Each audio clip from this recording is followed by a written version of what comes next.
Hello students, आप सभी का स्वागत है आपके अपने यूट्यूब चैनल एक क्लासेस पर। प्यारे बच्चों, इससे लास्ट वीडियो में हमने आपको क्लास 10th का मैथ का सैंपल पेपर 2020 का सेट 1 के कुछ क्वेश्चन सॉल्व करा दिए थे।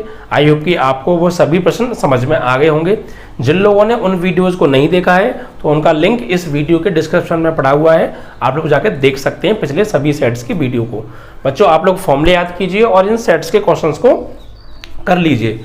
यकीन मानिए आपके नंबर 70 ही आने वाले हैं, बशर्ते आप इन सेटों को जो मैं करा रहा हूं अच्छे से प्रिपेयर कर लेंगे। ओके बच्चा, चलिए तो आगे के क्वेश्चंस को लेते हैं टाइम को जाहिर ना करते हुए। तो आज बच्चा बड़े बड़े क्वेश्चंस चलेंगे, ठीक है। कुछ क्वेश्चंस 2 नंबर वाले हैं, फिर उसके बाद 4 नंबर वाले क्वेश्चंस आज हम कराने वाले हैं, ठीक है। तो इंपॉर्टेंट क्वेश्चंस हैं। तो हमने आपको जो लास्ट वीडियो में कराए थे क्वेश्चन वो 4th के गा तक करा दिए थे। आज 4th का घा चलेगा। 4th का घा प्रश्न है, क्या कहा है ध्यान से पढ़ो। ये कह रहे हैं 12 सेंटीमीटर त्रिज्या खंड वाला, त्रिज्या खंड का कोण 120 डिग्री है। यानी 12 सेंटीमीटर त्रिज्या खंड, 12 सेंटीमीटर का त्रिज्या खंड है। तो ये 12 सेंटीमीटर त्रिज्या हो गई और ये हो गया त्रिज्या खंड। ये 12 सेंटीमीटर त्रिज्या का त्रिज्या खंड है। इसका जो कोण है ना ये 120 डिग्री है, ये हमसे कहा है। आगे इसको इस प्रकार मोड़ा गया है कि इसके 2 किनारे वाली त्रिज्याओं को एक साथ जोड़कर शंकु प्राप्त होता है। शंकु का आयतन निकालो। यानी कि ये जो त्रिज्या खंड है, इस त्रिज्या खंड को अलग निकाल लिया है कुछ इस तरीके से। तो ये 12 है, ये भी 12 है, ये 120 है। अब इसको मोड़ा गया है, इसको मोड़ के शंकु बनाया गया है। अब मोड़ के शंकु कैसे बनेगा, इमेजिन कीजिएगा। एक तरीके से ये कागज है इस तरीके का। मैं इन किनारों को जो 12 के हैं इनको मिला के एक के ऊपर एक रख दूंगा। तो इस तरीके से जब मैं रखूंगा इसको गोलाई में तो एक शंकु बन जाएगा कुछ इस तरीके से। इस तरीके से ये चीज मुड़ के, ये चीज इस किनारे को इस किनारे के ऊपर रखूंगा तो ये किनारा इसके ऊपर सपाट हो जाएगा बिल्कुल। तो इस तरीके से एक शंकु बन जाएगा। तो ये जो चाप की लंबाई है ना, ये जो चाप है, ये जो चाप की लंबाई है ये बन जाएगी इसकी परिधि। क्या बन जाएगी, परिधि बन जाएगी शंकु की। और ये जो किनारे थे ये बन जाएगी तिर्यक ऊंचाई 12, तिर्यक ऊंचाई 12 बन जाएगी, ठीक है। तो इसका क्या निकालना है, शंकु का आयतन निकालना है। तो शंकु का आयतन निकालने के लिए तो त्रिज्या चाहिए और एक चाहिए ऊंचाई। ये 2 चीजें मिल जाए तो हम इसका आयतन आराम से निकाल सकते हैं, ठीक है। तो यहां पर लिखेंगे त्रिज्या खंड, त्रिज्या खंड की त्रिज्या बराबर 12 है। 12 सेंटीमीटर हमें दे रखी है, ठीक है। अब इसको मोड़कर एक शंकु बनाया गया है, ठीक है। तो ये जो चाप की लंबाई है, जब इसको मोड़ेंगे तो ये जो चाप की लंबाई है ये शंकु की परिधि बन जाएगी, ठीक है। तो यहां पे पहले निकालो त्रिज्या खंड की। आप सबसे और कोण देख लीजिए, केंद्र कोण, केंद्र कोण कितना है, थीटा बराबर 120 डिग्री, ठीक है। तो अब सबसे पहले हम इस चाप की लंबाई निकालेंगे। ये चाप की लंबाई किसके बराबर होगी, इस शंकु की परिधि के बराबर, जहां से हमें त्रिज्या मिलेगी, ठीक है। तो यहां लिखेंगे चाप की लंबाई, चाप की लंबाई। ये चाप की लंबाई कितनी होगी, तो चाप की लंबाई निकालने का जो फॉर्मूला है वो आपको पता होना चाहिए, ठीक है। चाप की लंबाई निकालने का जो फॉर्मूला होता है वो होता है theta upon 360 2 pi R. Theta upon 360 2 pi R formula होता है। तो लगाइए थीटा की वैल्यू कितनी है 120 अपॉन 360 इंटू 2 पाई की वैल्यू 22/7 और आर की वैल्यू कितनी है 12। अब इन्हें काट लीजिए, 0 से कट गया 0, 12 तिया 36 और 3 चौक 12। अब कुछ कटेगा नहीं तो कितना बचा, 22 दूनी 44 गुणा 4/7 बच गया। तो 4 चौक 16, 4 चौक 16, या फिर काटो मत, यूं ही रहने दो। ये क्या आ गई, चाप की लंबाई आ गई। अब त्रिज्या खंड, त्रिज्या खंड के चाप की जो लंबाई है वो बराबर होगी शंकु की परिधि के। तो शंकु की परिधि क्या होती है 2 पाई आर और चाप की लंबाई कितनी है 44 गुणा 4/7 इन्हें सॉल्व कर लो, 2 से कट गया 44 22 बार, पाई का मान 22/7 आर, और यहाँ पे कितना हो गया 22 गुणा 4/7, 22 से कट गया 22, 7 से कट गया 7, तो जो आर की वैल्यू है वो आ गई 4। तो शंकु की जो त्रिज्या है वो तो आ गई 4। अब ऊंचाई और निकाल लेते हैं।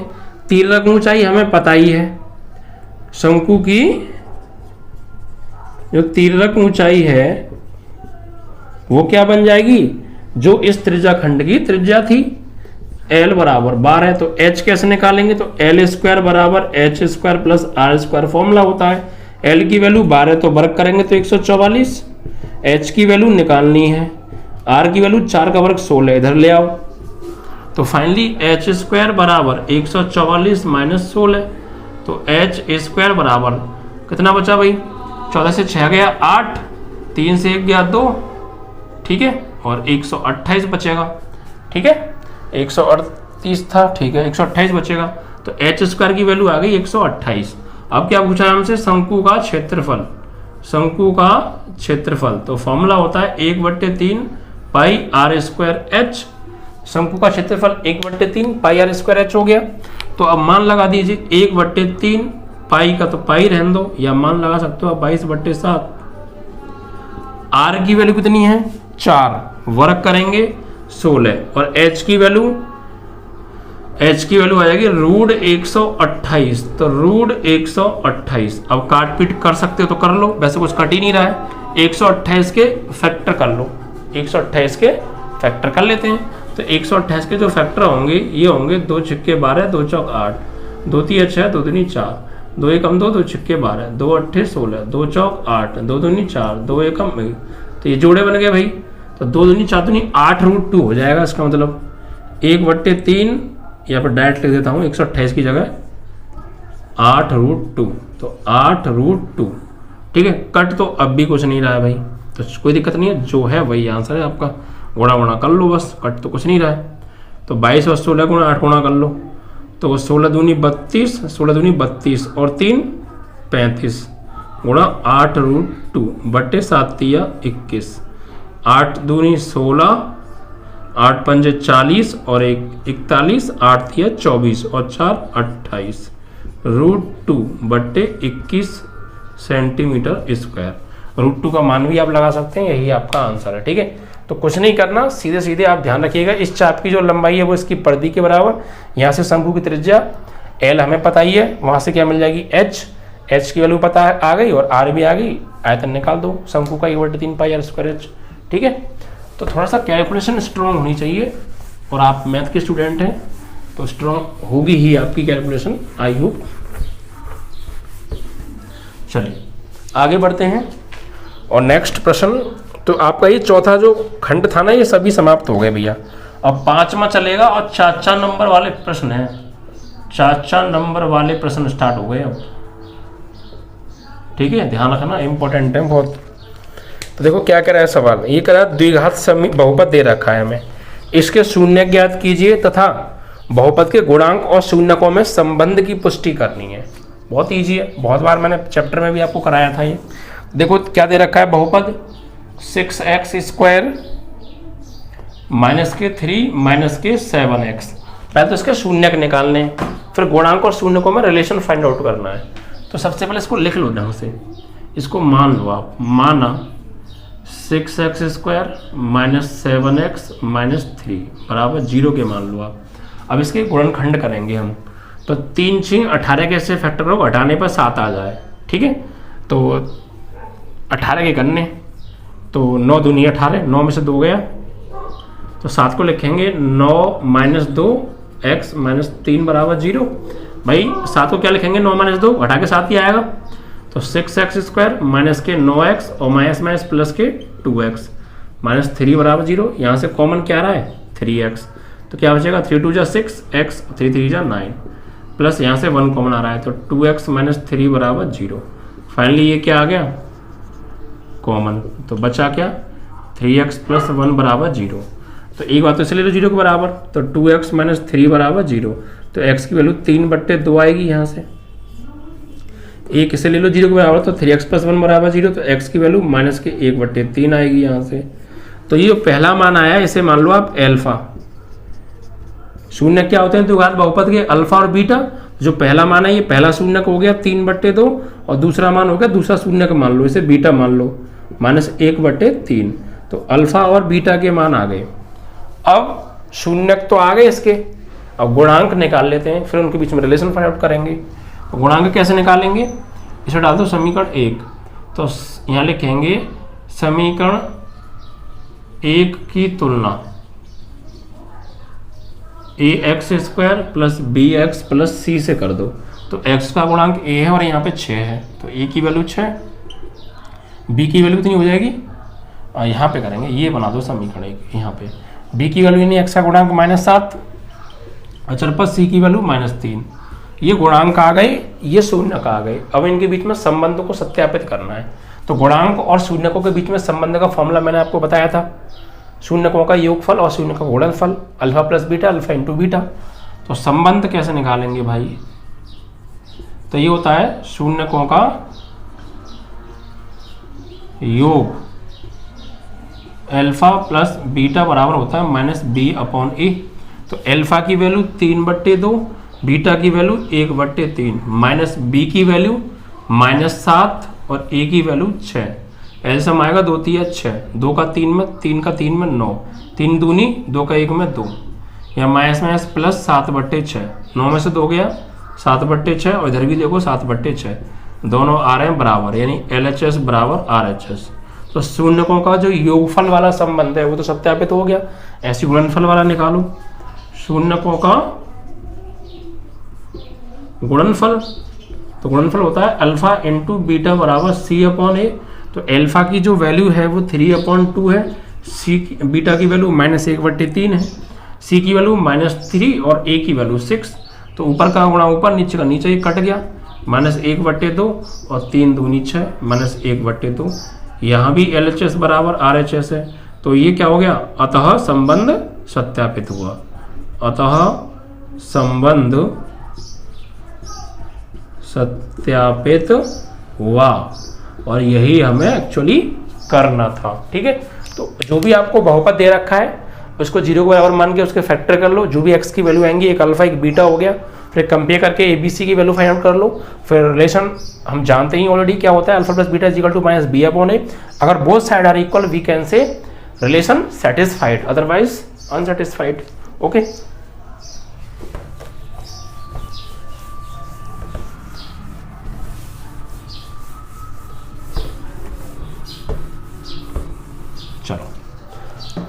तो नेक्स्ट क्वेश्चन की ओर बढ़ेंगे बच्चा पार्टी। 4 नंबर का सवाल था बच्चा, ये हो गया है। ठीक है, खा प्रश्न। अब 5 में का खा क्या कहा है देखिए, सिद्ध कीजिए कि किसी की वृत्त पर बाह्य बिंदु से खींची गई स्पर्शियां केंद्र को बाह्य बिंदु से मिलाने वाली रेखा के साथ बराबर कोण बनाती हैं, और ये एंगल 100 है, तो ये निकालो। मतलब ये कहना चाह रहा है कि एक वृत्त है और इस वृत्त का केंद्र ये O हो गया, इस वृत्त पर बाहर का कोई बिंदु है P, और इससे इस पर 2 स्पर्शियां खींची गई हैं, बाहर से खींची गई स्पर्शियां केंद्र को बाह्य बिंदु से मिलाने वाली रेखा के साथ जो कोण बनाती है ना, ये बराबर कोण बनाती है, ये प्रूफ करना है भाई। इस वृत्त पर बाह्य बिंदु से खींची गई ये जो स्पर्शियां हैं, बाह्य बिंदु को केंद्र से मिलाने वाली रेखा के साथ में ये स्पर्शियां बराबर कोण बनाएंगी, यानी कि ये कोण हमें बराबर प्रूफ करना है। और क्या दिया है, ये A है, ये B है, एंगल AOB 100 है, AOB टोटल एंगल 100 है। तो APO निकालना है, APO ये एंगल निकालना भी है और ये दोनों बराबर भी करने हैं हमें प्रूफ। ठीक है, तो देखिए भाई कोई दिक्कत नहीं है। सबसे पहले क्या कर रखे हैं, दिया है जो लिख लेते हैं, दिया है एंगल AOB = 100। ठीक है, ज्ञात करना है एंगल APO, और सिद्ध क्या करना है, सिद्ध हमें करना है कि ये दोनों स्पर्शियां केंद्र रेखा के साथ जो कोण बना रही हैं वो इक्वल होंगे, यानी APO और BPO इक्वल करने हैं। एंगल APO बराबर एंगल BPO, ये इक्वल करने हैं हमें। ठीक है, तो कैसे करेंगे आइए समझते हैं, बहुत ईजी है। सबसे पहले क्या करते हैं, इन दोनों एंगल्स को इक्वल करने के लिए इन दोनों ट्रायंगल्स को मुझे समरूप प्रूफ करना पड़ेगा, या सर्वांग सम प्रूफ कर सकते हैं आप, सर्वांग सम प्रूफ करना पड़ेगा। तो सर्वांग सम देखिए कैसे प्रूफ करेंगे, तो यहाँ पे लिखेंगे त्रिभुज APO और BPO में, APO व त्रिभुज BPO में, APO और BPO त्रिभुज ले लेते हैं, इन दोनों त्रिभुजों को ले लेते हैं। इन दोनों त्रिभुजों में देखिए क्या चीजें हैं, गौर दीजिएगा बच्चा पार्टी। हम लोग जानते हैं कि स्पर्श रेखा पे जो त्रिज्या होती है ना वो लंब होती है, तो यहाँ कितने कोण बनेगा 90 का। स्पर्श रेखा पे त्रिज्या क्या होती है लंब, तो यहाँ कितने कोण बनेगा 90 का बनेगा, सीधी सी बात है। दूसरी चीज तो हम कह सकते हैं इस ट्रायंगल का ये वाला एंगल इस एंगल के इक्वल है, ओके। दूसरी चीज बाह्य बिंदु से जब वृत्त पे स्पर्श रेखा खींची जाती हैं तो वो आपस में क्या होती हैं, इक्वल होती हैं, तो ये भुजा इसके बराबर हम कर सकते हैं। सॉरी, नेक्स्ट, ये जो केंद्र रेखा है ये उभयनिष्ठ है, इसमें भी आ रही है और इसमें भी आ रही है, तो यहाँ RHS थ्योरम लग सकती है और RHS से सर्वांग सम हो सकते हैं। ठीक है, तो यही लिखेंगे कि एंगल APO बराबर एंगल APO नहीं, PAO, एंगल PAO बराबर PVO, क्यों 90 डिग्री है, क्योंकि 90 डिग्री का कोण है। ठीक है, दूसरी चीज PA बराबर PB, क्यों बाह्य बिंदु से वृत्त पर खींची स्पर्श रेखा है। ठीक है, और दूसरी चीज PO बराबर PO, ये क्या है उभयनिष्ठ। ठीक है, तो एक इन दोनों त्रिभुजों में एक 90 बराबर कर दिया और 90 के सामने वाला कर्ण बराबर कर दिया और एक भुजा बराबर कर दी, तो RHS सर्वांग समता से क्या होगा, ट्रायंगल APO सर्वांग सम ट्रायंगल BPO, दोनों ट्रायंगल क्या हो गए सर्वांग सम हो गए। और जब दो ट्रायंगल सर्वांग सम होते हैं तो करेस्पॉन्डिंग पार्ट्स इक्वल हो जाते हैं। ठीक है, 9 से पढ़ते आ रहे होंगे आप। क्या लिखेंगे बाई CP/CT, तो हमें जो चीज़ चाहिए वो लेंगे सिर्फ। तो ये दोनों त्रिभुज आपस में सर्वांग सम होगा, तो इस त्रिभुज का ये कोण बराबर होंगे आपस में। एंगल APO बराबर BPO, एंगल APO बराबर एंगल BPO। तो एक चीज़ तो हमें यही प्रूफ करनी थी जो कि हो गई हमारी। दूसरी चीज़ क्या निकालनी थी, देखिए अब हमें ये एंगल फाइंड आउट करना था। तो एक बात देखिए बच्चा पार्टी, एक बात देखिएगा आप लोग, है ना, क्या बात देखेंगे हम कि ये AOBP एक क्या है, चतुर्भुज है या नहीं है, है 1 2 3 4, चतुर्भुज के चारों कोणों का योग 360 होता है। ठीक है, angle A angle B, angle A plus angle B, और ये वाला एंगल AOB और प्लस एंगल P, चारों कोणों का योग 360 होगा। एंगल A 90 है, एंगल B भी 90 है, और ये AOB 100 हमें दिया है, और एंगल P बराबर 360। ये कितना हो गया 9 9 180 280 उधर भेज दो। तो एंगल P बराबर 360 माइनस 280। अच्छा, एंगल P ये कोण निकालना है, ये कोण एंगल P का क्या होगा, आधा होगा, क्योंकि ये दोनों आपस में बराबर है। तो हम लिख सकते हैं कि एंगल APO बराबर क्या, ये जो कोण है P का क्या होगा, आधा होगा। भाई P की जगह इसको आधा कर सकते हैं हम, इसको आधा नहीं दोगुना करना पड़ेगा, 2 एंगल APO। भाई ये पूरा कोण है और ये इस पूरे का क्या होगा, दोगुना होगा। ठीक है, दोगुने के बराबर ही तो होगा, पूरे के दोगुने के बराबर, क्योंकि आधा है ना ये कोण। तो बराबर कितना बचा भैया 0, 16 से 8 गया 8, 200, अरे यार 280 का बचा ओनली, ये बचा आपका 80, ओनली 80, 2 से काट दो 40 डिग्री, तो एंगल APO बराबर 40 डिग्री। ठीक है, ये 40 डिग्री आपका आंसर आ गया। आपको ये पता है ना, ये पूरा कोण जितना भी होगा उसका आधा ही है। तो अगर पूरा कोण 80 है और ये कोण इसके बराबर करना है तो 2 × 40 करना पड़ेगा, तो 2p, तो वही तो किया मैंने। ओके, चलिए, तो इजी था, कॉन्सेप्ट क्लियर होना चाहिए, सब कुछ इजी है बच्चा। चलिए नेक्स्ट बढ़ते हैं। त्रिकोणमिति का बहुत अच्छा क्वेश्चन है, ये बहुत बार पूछा भी गया है बोर्ड एग्जाम में, तो उम्मीद करूंगा आप पूरा फोकस करेंगे यहाँ पे। ठीक है,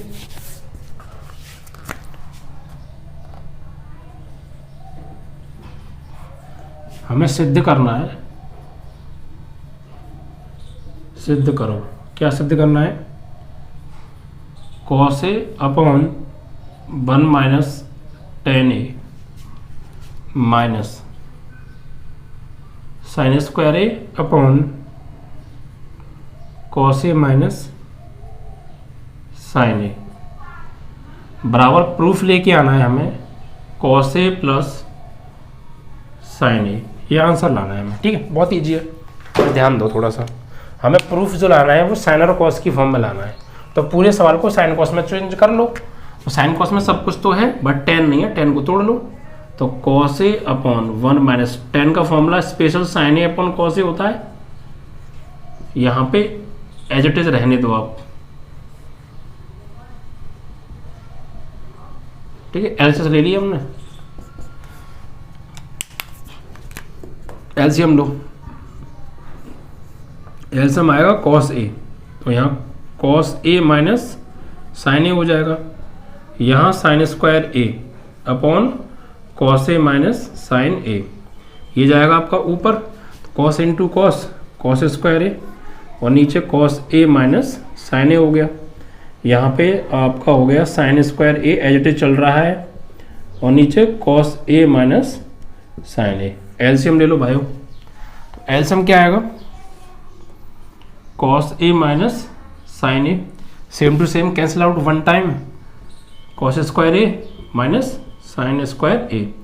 ठीक है, अब गौर दीजिए, ये फॉर्मूला हो रहा है A square minus B square का, एक बार जोड़ देगा घटा दो, तो cos A plus sin A, cos A minus sin A, और नीचे cos A minus sin A। Finally इससे ये कट गया, तो बचता क्या है? cos A plus sin A, and this is your finally RHS, जो आपसे प्रूफ कराई थी। आ गया क्वेश्चन। ठीक है, तो बहुत इजी क्वेश्चंस हैं, ऐसे कोई हार्ड नहीं है। एक क्वेश्चन और है, इसको देख लेते हैं, आपका फिर ये 5वां जो खंड है ये भी समाप्त हो जाएगा। ये जो क्वेश्चन है ये है आपका कहाँ से? सांख्यिकी का क्वेश्चन है बच्चा, ये अच्छा क्वेश्चन है। ठीक है, क्या क्या दिया देख लेते हैं इसमें जरा। पानी बचाओ अभियान के प्रति जागरूकता के लिए एक कॉलोनी के 30 घरों का सर्वे पानी की मासिक खपत का व्यय सारणी में दिया गया है। माध्य व्यय निकालना है, माध्य मतलब समांतर माध्य निकालना है। यानी एक कॉलोनी है 30 घरों की, वो महीने में कितना पानी खर्च करती है उसकी डिटेल लिखी हुई है, उसका माध्य निकालना है कि प्रति घर औसतन कितना पानी खर्च करता है। ठीक है, तो देखिए कोई दिक्कत नहीं है। सबसे पहले यहाँ पर जो दे रखा है डिटेल वो लिख लेते हैं। व्यय दे रखा है रुपए में, व्यय रुपए में कितना है? 65 से 68, फिर 68 से 71, फिर 71 से 74, से 77, से 81, 77 से 80 है। ठीक है, फिर 80 से 83, से 84। अरे भाई 71 से 74, 74 से 77, 77 से 80, 80 से 83, 83 से 86 होना चाहिए ना। यस ठीक है, इतना दे रखा है। और घरों की संख्या, घरों की जो संख्या है जिसे हम फ्रीक्वेंसी बोलते हैं एफ, ये दे रखा है 2 4 3, 2 4 3, 8 7 4, 8 7 4 2। ठीक है, तो देखिए बहुत ईजी है, आप इसको कई तरीके से कर सकते हैं। एक sigma F x upon sigma F से कर लीजिए, या कल्पित विधि से कर लीजिए, पग विचलन विधि से कर लीजिए, ए प्लस सिग्मा एफ डी से कर लीजिए, एज यू विश। ठीक है, तो सबसे पहले यहाँ पे एक्स निकालेंगे, मध्यमान जो एक्स होता है वो निकालना पड़ेगा। कैसे? इन दोनों को जोड़ के आधा कर दो, तो 60 और 60 120, 8 और 5 13, 133 हो गया। 133 का आधा करिए आप।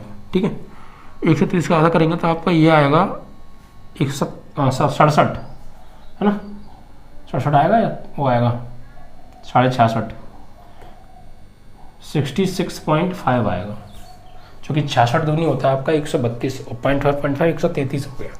ठीक है, अब इसमें कितने का अंतर है ये देख लो आप, 65 से 68 3 का अंतर है, तो आप 3 जोड़ते जाओ आप भी। तो 66 में 3 जोड़ेंगे कितना आएगा 69.5, फिर 3 जोड़ेंगे 72.5, फिर 75.5, फिर 78.5, फिर 81.5 और ये 84.5। इस तरीके से निकाल लीजिए, आपका एक्स आ गया। आप कोई भी कॉन्सेप्ट से आप इसको कर सकते हैं। हम इससे करेंगे, इस एक्स बार बराबर A plus sigma F D upon sigma F से करेंगे। तो ए निकालना है, ए कैसे निकालते हैं, 1 2 3, 1 2 3 बीच वाली संख्या होती है ए, ये ए हो गया। अब यहाँ से हम निकालेंगे डी। डी कैसे निकालते हैं, डी निकालते हैं एक्स में से ए को घटा के। तो एक्स में से घटाओ ए को, इसमें से घटाएंगे इसको, ध्यान से समझिएगा, इसमें से घटाएंगे इसको, तो 0.5 से 0.5 गया, 75 से घटाओ 66, कितना बचेगा फाइनली 4 और 5 11 बचेगा आपका। लेकिन छोटे में से बड़ा घटा रहे हैं तो -11 है ना, 6 4 और 5 9 बचेगा यार, 11 का 6 तो यही हो गया और 5 ये, अच्छा इसमें से इसे घटाना, तो ये तो ये गया 75 से 66 घटाना, सही तो है फिर। तो 4 और 5 9 बचेगा, 9 बचेगा माइनस का। ठीक है, इसमें से अब इसे घटाएंगे, तो इससे गया 75 से घटाना है, ये 69, तो कितना बचेगा भैया, ये आपका बचेगा 6, -6, यहाँ बचेगा आपका -3, यहाँ बचेगा आपका 0, यहाँ बचेगा आपका +3, जो कि बड़े में छोटा घटाएंगे आप इसमें से इसको। ठीक है, तो 3, यहाँ बचेगा आपका 6, ठीक है,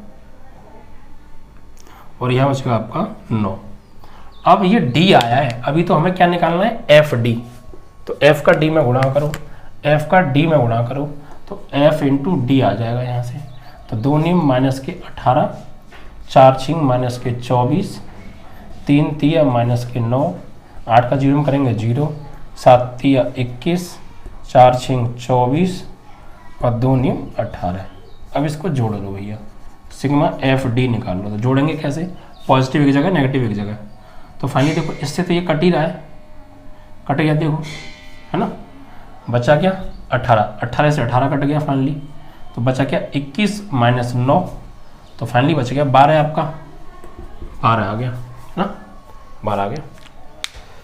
चलिए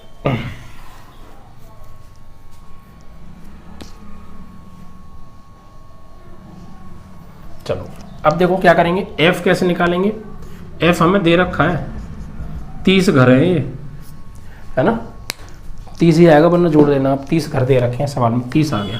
और सीधे फॉर्मूला लगा दो, एक्स बार बराबर ए की वैल्यू कितनी है भैया 75.5 प्लस एफ डी की वैल्यू कितनी है 12 और बटे सिग्मा एफ की वैल्यू कितनी है 30, तो 75.5 प्लस 30 से इसमें भाग देंगे तो 3 चौक 12, 0.4 आएगा, इसे जोड़ दो इसमें, तो 75.9 आपका आंसर। यानी प्रति व्यक्ति 75.9 पानी खपत करता है औसतन, लीटर में, किसमें, रुपए का, रुपए है, रुपए, ये 79.9 रुपये, लगभग 76 रुपये का पानी खर्च करता है औसतन मंथली एक व्यक्ति। बस, तो ये आपके 4 नंबर वाले सवाल खत्म हो गए 5 खंड के। कल 6वां खंड कराएंगे बच्चा। वीडियो को लाइक और शेयर करना मत भूला करें, ठीक है।